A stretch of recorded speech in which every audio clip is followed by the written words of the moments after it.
Kozangpo and welcome to our tutorial series. We have come all the way from Thimphu and here we are today at the Ong Di Choling Lower Secondary School. And I'm here yet again with Miss Melanie Bose-Lyon, who is here to talk about volume. Guzi Zampo. Today we are going to be looking at volume, and we are very lucky today to have some students from this school to help us with real-life volume investigations.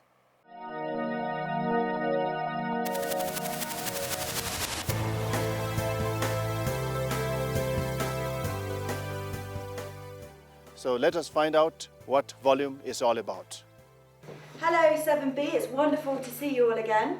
I wonder if you can tell me what volume means to you. What do you think volume is? Wonderful, lots of hands, excellent. Let's start down here. A volume is something, ma'am, that occupies space like this, ma'am. This occupies space, ma'am. Wonderful, thank you. What a great start. Volume is something that occupies space. Love it, brilliant. Thank you very much. Have a seat. What else do we think? That was one hand. Yes, please. Ma'am, I think volume means the measurement of any liquid present in this world. Is volume is the measurement of a liquid. Volume is the measurement of liquid.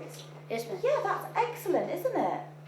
Okay, very good. Is it just, thank you very much, that's wonderful. Is it just liquid? Okay, thank you. Space taken by a solid or liquid in a container. Oh, wonderful. The space taken by a solid or a liquid in a container. So volume isn't just liquid.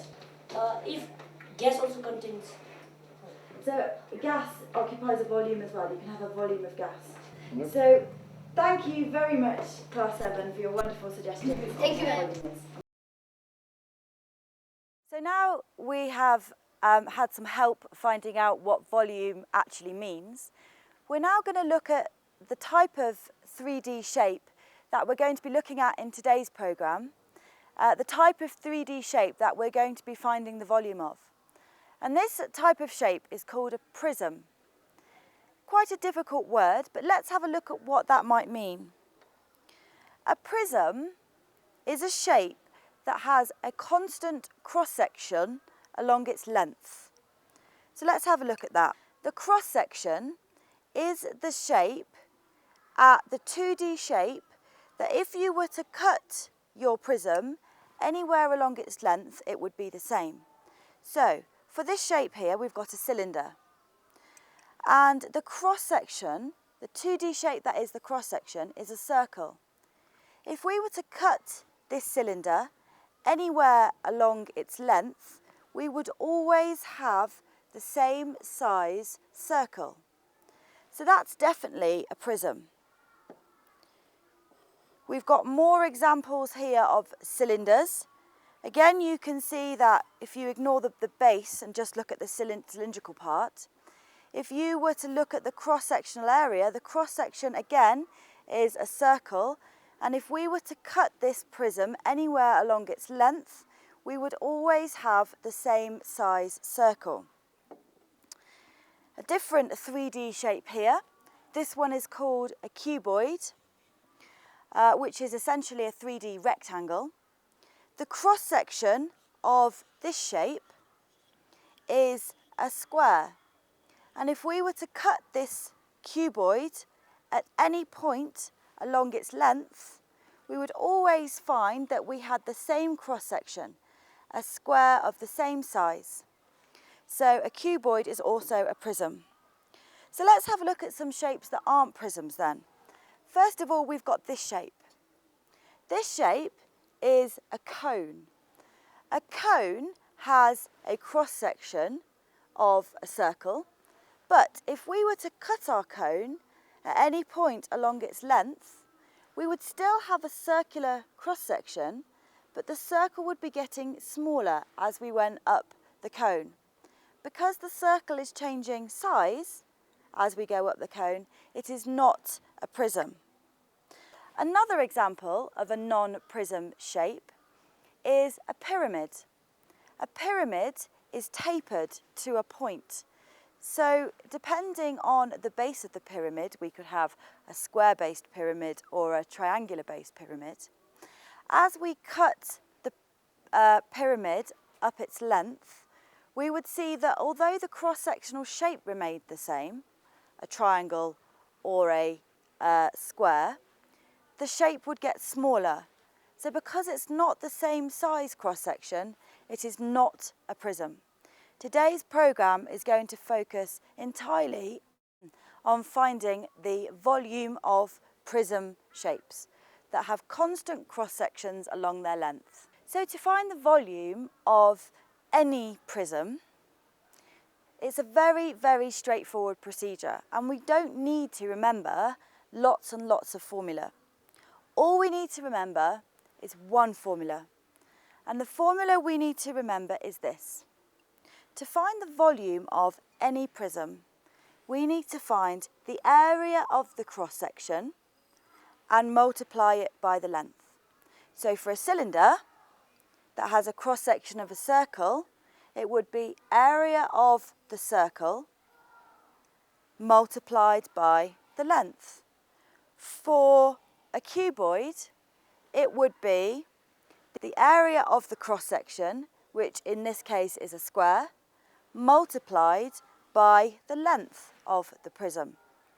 Always cross-sectional area multiplied by the length.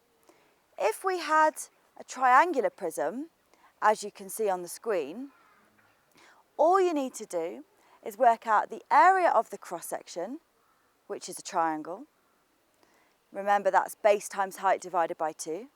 And then we multiply it by the length of the prism. Always the same. Area of the cross-section multiplied by the length. So with all of this knowledge, we're going to now try an investigation. And to do that, I need some students to help me.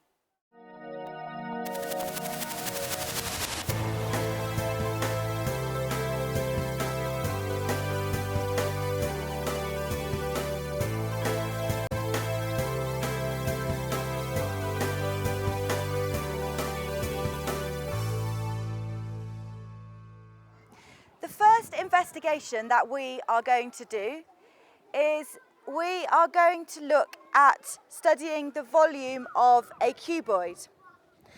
To complete the investigation of studying the volume of a cuboid, we have very kindly borrowed Madam Sonam's PP class. Thank you very much, Madam Sonam. The investigation is going to be to find out how many PP students we can fit inside the back of a Hilux car. And this is a volume investigation. The first thing that we are going to do is we are going to model each PP student and imagine that they are a cuboid in shape. So the height of each PP child as a cuboid is about 1 metre 17 centimetres. So that is the height of our cuboid, 117 centimetres. The next thing we're going to do is we're going to measure the width of our imaginary cuboid shaped child, which is going to be the widest part, which is across the back of the shoulders. And the width of this child is 30 centimetres. And the last thing to measure is the depth of the cuboid. So let's take the widest part here, which is about 23 centimetres. So the depth is 23 centimetres. So the area of the cross-section is 23 centimetres times 30. And we need to multiply that by the height, which is 117 centimetres, and that will give you the volume. So the volume is going to be 23 multiplied by 30 multiplied by 117, and that becomes 80,730 centimetres cubed. So the volume of a PP child is 80,730 centimetres cubed. So the next part of our investigation is we are going to work out the volume of the inside of the Hilux van to find out how many children can fit inside there. So let's measure the inside of the van.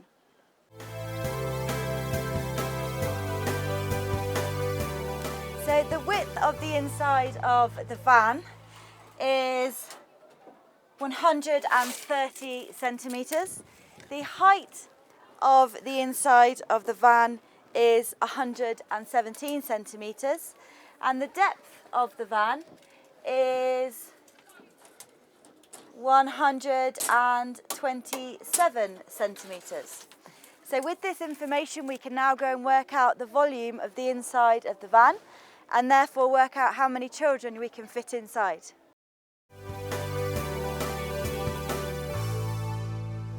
So to calculate the volume of the inside of the Hilux car, first of all we work out the area of the cross-section, which is 130 times by 117, and we need to multiply that by the length, which is 127.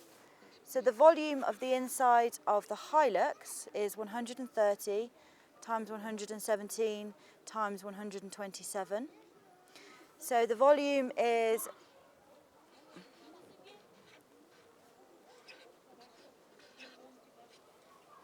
1,931,670 centimetres cubed. So the final stage to work out how many of our children fit inside the inside of this car is to take the volume of the Hilux and divide it by the volume of the child to work out how many will fit. So if we take this value, 1931670, and we divide it by the volume of a child, which was 80,730, we find that we have got nearly 24 children that should fit inside the back of that vehicle. So let's see how that works.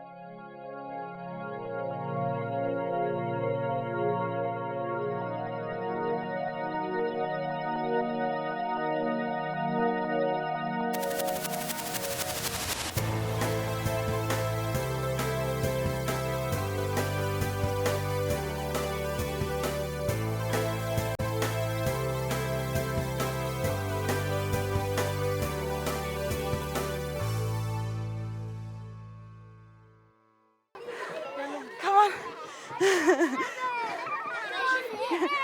24, 25, 26, 27, 27, 27. Let's count on the way out. What, one at a time?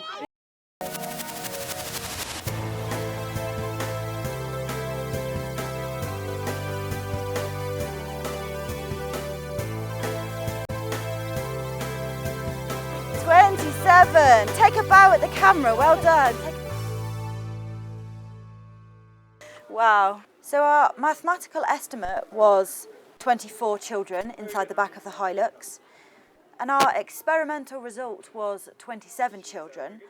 Why do you think there was a difference?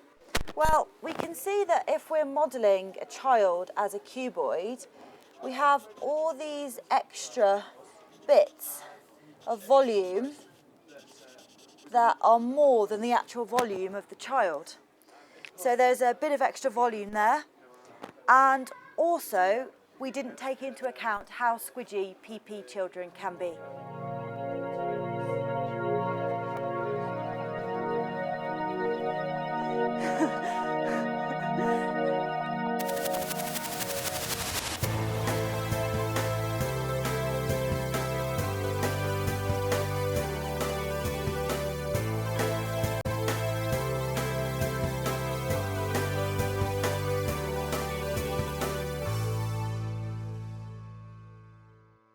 You can see that I'm incredibly lucky to be joined by some of the brightest and best students from Wangdi Choling Lower Secondary School.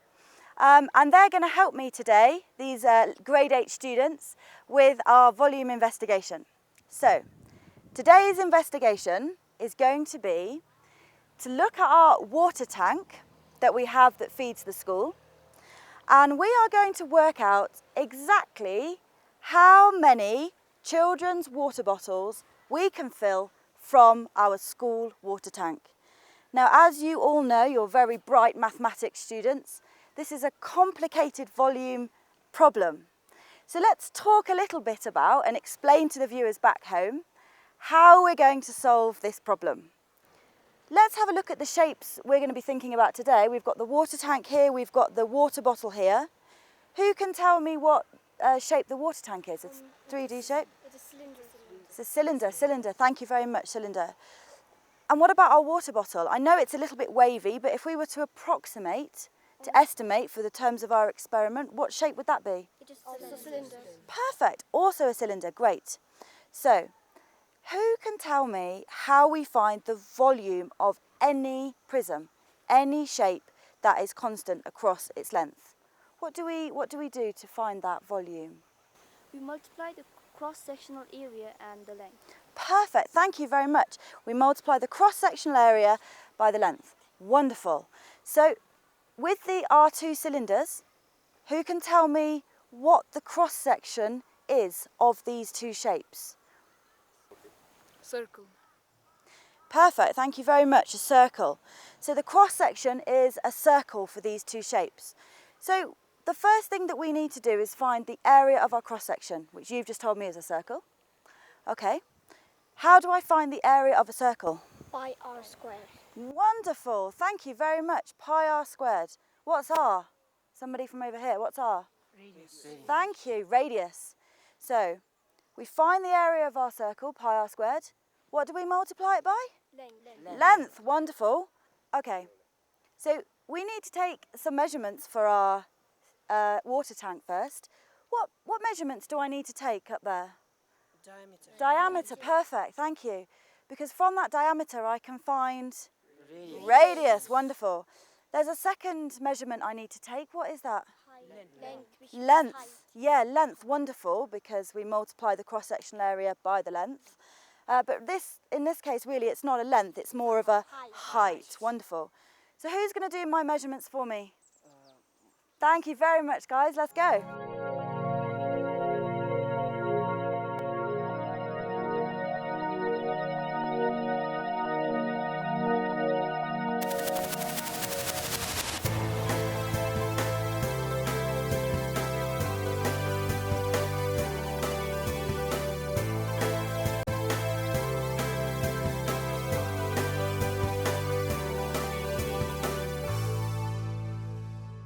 To find the volume of the water tank, we should always multiply cross-sectional area by length.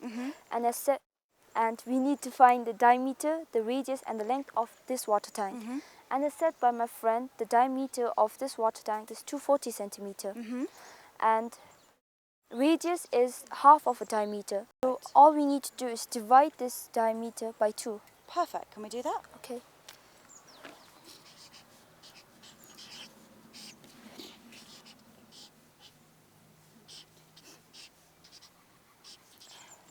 So our radius is 120 centimeter. Perfect. Thank you very much. And we're back up to the boys for our next measurement. So now we have our radius, our length. What's the first thing we should do to find the volume of this shape? What does this say? Cross-sectional area means Perfect. What did we work out earlier? How do we find the cross-sectional area? pi r squared. Why pi r squared? Because it's a circle. Lovely. So let's do pi r squared. We've got a calculator. Somebody else can help Sonam. And let's work out what the cross-sectional area is of our circle. As we all know that area of a circle is measured by pi r square, and over here pi means 22/7, which is also 3.14, which goes on and on, which means it's a rational number. The area of this water tank is 45,216 centimeters square, but our work is not yet done. So the cross-sectional area is 45,216 times, and as our boys have measured before, the length is 178 centimeter. So the volume of this water tank is 48,448 centimeter cube. So we have finished the first part of our investigation and we found the volume of our water tank. But remember, we're trying to find out how many water bottles we can fill from our water tank. So to lead us through the second part of our investigation, we're going to hand over to Tenzin, who's going to explain. Now we are going to find with the water bottle. To find the volume of the water bottle, the formula is same like we have done in the water tank, and it is the cross-sectional area times length. To do that, first we have to find the diameter, and to find the diameter we have to go with the cross-sectional area as it is in circle in shape. So let's find the diameter. Radius. So as you all know that radius is the half of the diameter, we must divide the 7 with the 2's. So when we divide it,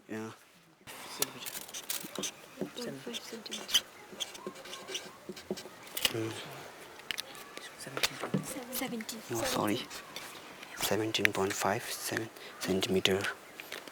Now we are going to find the area. So to find the area of this, the formula is same as like we done, and it is pi r square. Pi, we all know that pi, if the pi is 22 divided by 7, or it is 3.14. 3.14, and the radius is 3.5 centimeter square. Just before you do that, is 3.5 squared 3.5 times 2? No, it's What is it? It's 3.5 times 3.5. Thank you. Times by itself twice. 3.5 times 3.5. Let's do that, please. Now, in order to get the area, we need to multiply these two number, and we get this. Got the area, but we are not done with our work. We need to find the volume of it. So the volume is, as said earlier, cross-sectional area times length. The cross-sectional area is 38.465, 7.5 centimeter. 375. Sorry. This is the volume of the water bottle. So we need to finish off our investigation now. We have the volume of our water tank, the volume of our water bottle. How do we find out how many water bottles can be filled from this water tank? Now we are done with the calculation. Now let's see how many water bottles does this water tank hold. To do this, we have to divide 8,048,448 centimeter cube by 673.1375. So the volume of our water tank divided by the volume of our water bottle. Perfect.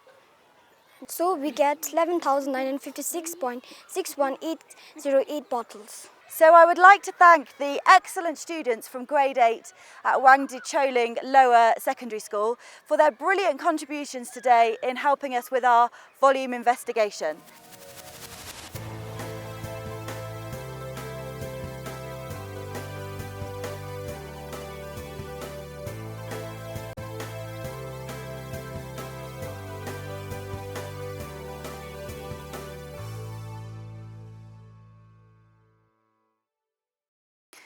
Working with centimetres cubed is quite confusing because it is not a measurement for volume that we are used to every day.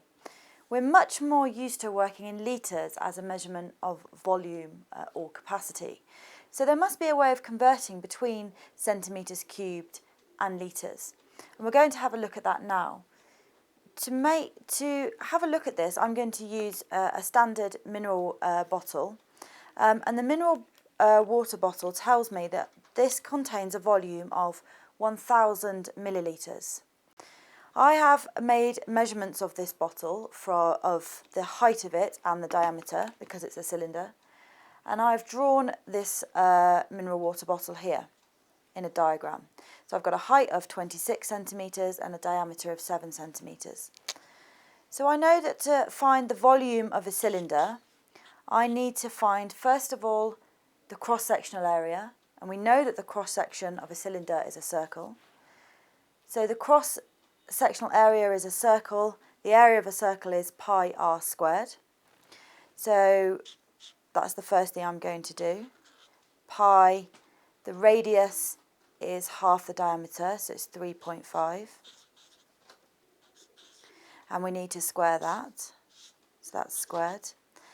And that's the cross-sectional area, and then I need to multiply the whole thing by the length.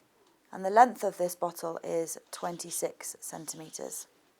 If you do that on a calculator, you will find that you get a volume that's approximately 1,000 centimetres cubed.